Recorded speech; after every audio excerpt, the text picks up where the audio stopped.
श्रीराम.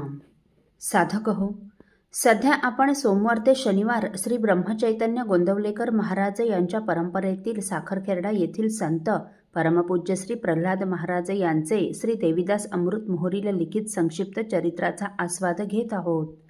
तसेच रविवारी श्री महाराजांच्या काही भक्तांचे अनुभव ऐकणार आहोत. दुसऱ्या दिवशी सकाळी नित्यनेम आटोपून यात्रा उज्जैनच्या दिशेने मार्गस्थ झाली. यात्रा इंदूर मार्गेच उज्जैनला जाणार होती. तेव्हा श्री महाराजांनी इतर गाड्या पुढे जाऊ दिल्या व ते वसंतरावांच्या भेटीसाठी इंदूरला थांबले. त्यावेळी श्री महाराजांच्या गाडीमध्ये जिजीमाय व एक सेवेकरी होता. त्यावेळी वसंतराव कृष्णपुऱ्याजवळ त्यांचे सासरे सदाशिवराव फरताळकर यांच्या वाड्यात राहत होते. घराचा शोध घेऊन महाराज त्यांच्या घरी आले. श्री महाराज घरी आलेले पाहून त्या उभयता पती पत्नींना खूप आनंद झाला. सासूरवाडीचीही सर्व मंडळी महाराजांच्या दर्शनासाठी आली. हातपाय वगैरे धुवून श्री महाराज त्यांच्यासाठी मांडलेल्या आसनावर बसले. बाजूला चौरंगावर श्री रामरायाची तस्वीर मांडलेली होती. वसंतरावांनी महाराजांना दूध दिले. महाराजांनी रामरायाला त्या दुधाचा नैवेद्य दाखवला. तो प्रसाद सर्वांना वाटून तो दुग्ध प्रसाद घेतला व श्री महाराज उज्जैनला जाण्यास निघाले. त्यावेळी जिजीमाय वसंतरावला म्हणाल्या, वसंता, तू आता आमच्याबरोबर उज्जैनला चल. त्याप्रमाणे वसंतराव व सौ वसुंधरा ताई श्री महाराजांबरोबर दुसऱ्या गाडीने उज्जैनला आले. दुसऱ्या दिवशी श्री महाकालेश्वराचं दर्शन व श्री महाराज जिजीमायचा निरोप घेऊन वसंतराव इंदूरला परत आले. श्री महाराजांच्या आकस्मिक घरी येण्याने वसंतराव वसुंधरा ताईंना झालेला आनंद वर्णनातीत होता. क्षिप्रा नदीच्या तीरावर वसलेली ही उज्जैन नगरी, मोक्षदायक असणाऱ्या सप्तपुऱ्यातील 6व्या क्रमांकावर असणारी अवंतिका नगरी म्हणजे हेच उज्जैन आणि 12 ज्योतिर्लिंग स्तोत्रात 3ऱ्या क्रमांकावर असणारे हे महाकालेश्वर ज्योतिर्लिंग.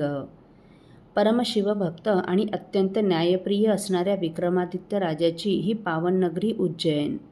पंडित व गुणीजनांचे आश्रयस्थान असणारा, भारतवर्षातील अनेक मंदिरांचा जीर्णोद्धार करणारा, परमधार्मिक व अखंड विजयी असणारा असा हा राजा विक्रमादित्य आणि शनी महात्म्यात वर्णन असणाऱ्या व शनी महाराजांच्या कृपेला प्राप्त झालेल्या विक्रमादित्य महाराजांची ही पावन नगरी उज्जैन.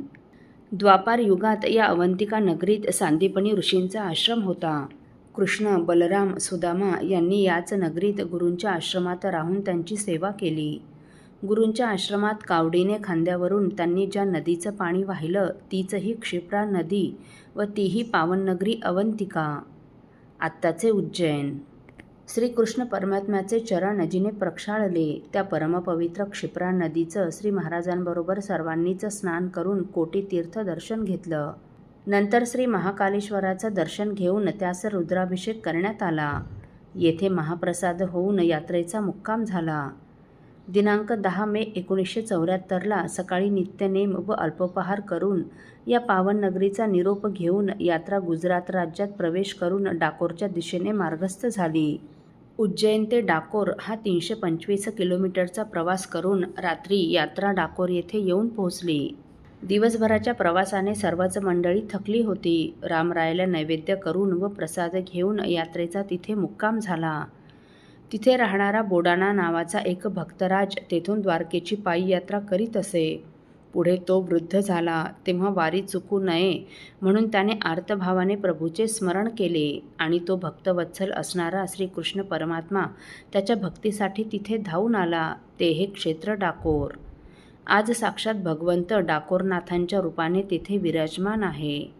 दिनांक 11 मे 1974 सकाळीच गौतमी तीर्थाचं स्नान करून सर्वांनीच डाकोरनाथांचा जय जयकार करीत भक्तिभावाने डाकोरनाथांचे दर्शन घेतले.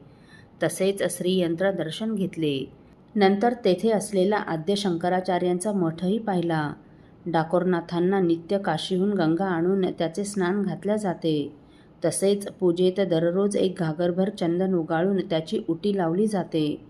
डाकोरनाथांच्या दर्शनाने तसेच अत्तर, केशर, कस्तुरी, चंदन यांच्या सुवासाने सर्व यात्रेकरू अतिशय प्रसन्न झाले.